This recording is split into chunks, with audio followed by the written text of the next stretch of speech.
Bismillahirrahmanirrahim. Assalamualaikum warahmatullahi wabarakatuh. Perkenalkan, nama saya Asep Abdul Aziz, guru di SLB Negeri 2 Indramayu. Ingin mempraktikkan aksi nyata platform Merdeka Mengajar pelatihan mandiri. Topiknya mengenai kompetensi non-teknis kurikulum Merdeka. Tujuan video ini yaitu memberikan tips dan trik bagaimana kita selaku pendidik bisa membantu peserta didik melatih berpikir kreatif. Yang kedua, setelah selesai program di PMM ini, kita semua bisa mengeksplorasi lebih lanjut pelatihan ini di GBB agar pemahaman kita tentang kemampuan non-teknis dalam dunia pendidikan lebih lengkap dan terasa. Di sini saya ingin membagikan tips melatih peserta didik berpikir kreatif. Yang pertama, berlatih dan menstimulus berpikir kritis. Yang kedua, berlatih menjadi problem solver. Yang ketiga, cobalah untuk sesuatu hal yang baru, jangan takut. Tips yang pertama, stimulus berpikir kritis. Sebelum melaksanakan tips ini, ada beberapa hal yang perlu diingat sebelum tips ini dilaksanakan. Yang pertama yaitu, bimbing murid kita agar berani dan mau berbicara mengungkapkan isi pikirannya dulu. Yang kedua, jadikan kegiatan ini rutin dan bertahap. Ada 4 pertanyaan refleksi yang perlu Bapak Ibu Guru persiapkan untuk menstimulus berpikir kritis. Yang pertama, apa yang baru saya pelajari, apa yang sudah saya mengerti, apa yang belum saya mengerti, dan bagaimana supaya saya mengerti.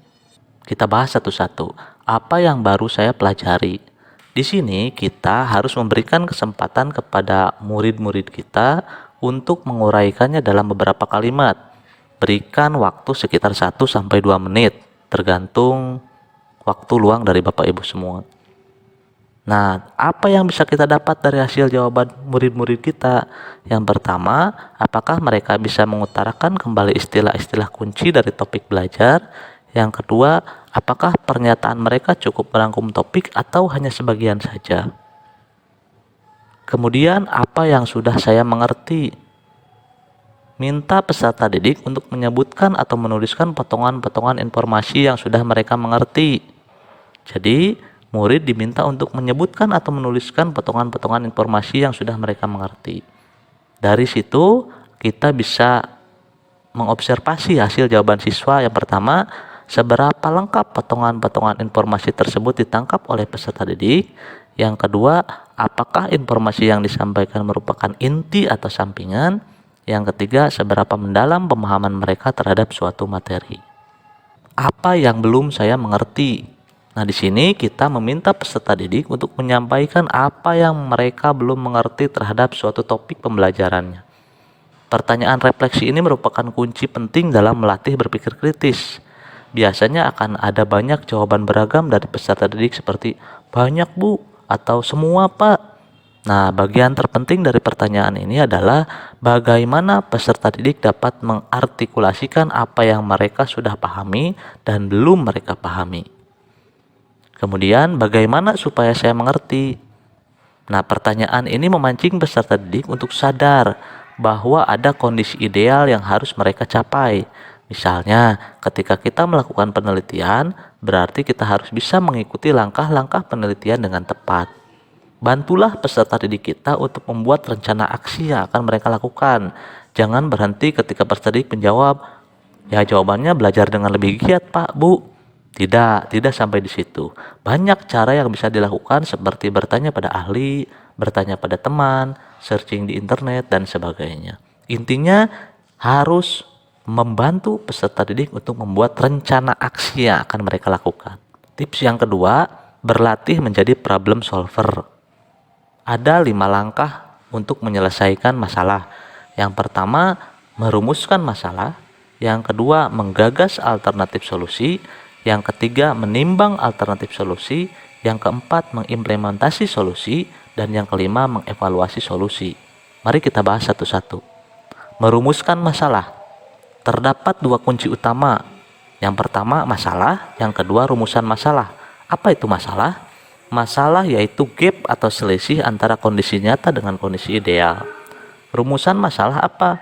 yaitu pertanyaan interpretasi kita terhadap gap tersebut. Contoh, Andi dan teman-teman ingin berjualan angkringan dengan modal 500.000, sementara sekarang baru tersedia modal sebanyak 300.000. Jadi masalahnya apa? Ada kekurangan atau terjadi kekurangan dana sebesar 200.000 untuk berjualan angkringan. Rumusan masalahnya apa? Yang pertama, bagaimana cara mengatasi kekurangan modal sebesar 200.000? Yang kedua, bagaimana bisa tetap berjualan dengan modal 300.000? Menggagas alternatif solusi. Nah, di sini kita harus menuliskan semua gagasan-gagasan dan ide yang berkaitan dengan alternatif solusi dari permasalahan yang dihadapi. Semua ide dan gagasan itu harus tertuliskan, baik ide yang aneh, yang baik, yang serius, yang konyol, tanpa ada penyeleksian dan sensor sedikit pun. Nah, di sini peran berpikir kritis itu tidak diperlukan. Menimbang alternatif solusi. Ketika semua alternatif gagasan sudah tertulis, barulah kita menimbang setiap alternatif gagasan itu. Tujuannya adalah menimbang mana kandidat solusi yang paling efektif dan efisien. Bagaimana caranya? Yaitu dengan menimbang setiap gagasan menggunakan kriteria yang sama. Mengimplementasi solusi. Pada langkah ini, kita perlu menyusun langkah praktik kita. Kita juga harus menentukan sumber daya dan alat-alat yang diperlukan dalam langkah ini. Mengevaluasi solusi. Kita perlu merefleksikan solusi yang sudah dilakukan, apakah berhasil atau tidak, apakah bisa diperbaiki atau tidak, apakah bisa diulang atau tidak. Kita juga menentukan kriteria evaluasi dengan menggunakan butir-butir instrumen sehingga kita akan kembali memecahkan permasalahan, tidak mengulangi kesalahan yang sama. Jangan takut untuk mencoba hal yang baru, itu tips yang ketiga. Salah satu aspek kreativitas adalah orisinalitas atau kebaruan. Kreativitas selalu bermain dengan ide-ide baru. Gagasan kreatif seringkali keluar dari pemikiran dan tindakan yang sudah menjadi tradisi. Gagasan tersebut mungkin masih minim praktik, bahkan mungkin belum ada dan beresiko memiliki celah kesalahan. Sebagai individu yang kreatif, seharusnya tidak terhambat oleh ketakutan terhadap resiko-resiko tersebut. Bukan karena ia tidak takut, tapi karena proses kreatif juga merupakan problem solving. Tepatnya, problem solving dalam kreativitas menempuh extra miles. Artinya, individu kreatif sudah mengkalkulasi resiko yang akan dihadapinya. Begitu tips yang bisa saya sampaikan mengenai kemampuan non teknis dan bagaimana mengasah berpikir kreatif pada peserta didik. Terima kasih. Mohon maaf apabila ada salah-salah kata. Wallahul muwaffiq ila aqwamit thoriq. Assalamualaikum warahmatullahi wabarakatuh.